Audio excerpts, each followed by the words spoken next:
তৃণমূল বিধায়ক পরেশরাম দাসের দাদা গ্রেফতার। তৃণমূলের দাপুটে নেতা উত্তম দাস গ্রেফতার। বাড়ি থেকে গ্রেফতার করা হয় উত্তম দাসকে। একাধিক অভিযোগে গ্রেফতার করা হয় তৃণমূল নেতাকে।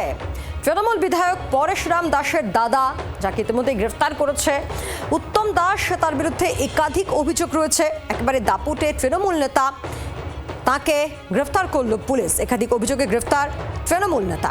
কথা বলবো, প্রসেনজিৎ সর্দার রয়েছেন আমাদের সঙ্গে। প্রসেনজিৎ, দাপুটে তৃণমূল নেতা গ্রেফতার কিসের প্রেক্ষিতে?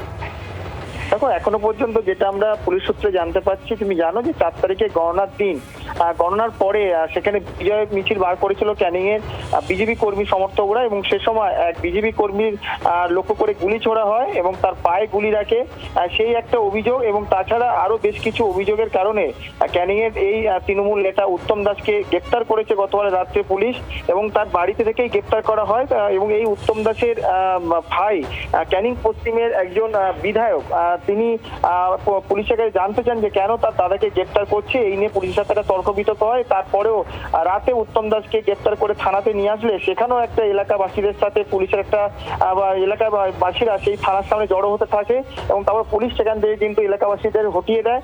এরপরে কিন্তু আজকে সকাল তাকে মেডিকেল করানোর পর আদালতে, আলিপুর আদালতে তাকে তোলা হয়েছে।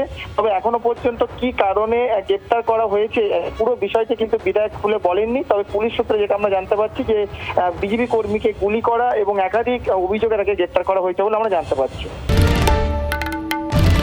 বাংলার আওয়াজ, বাঙালির আবেগ, জি 24 ঘন্টা।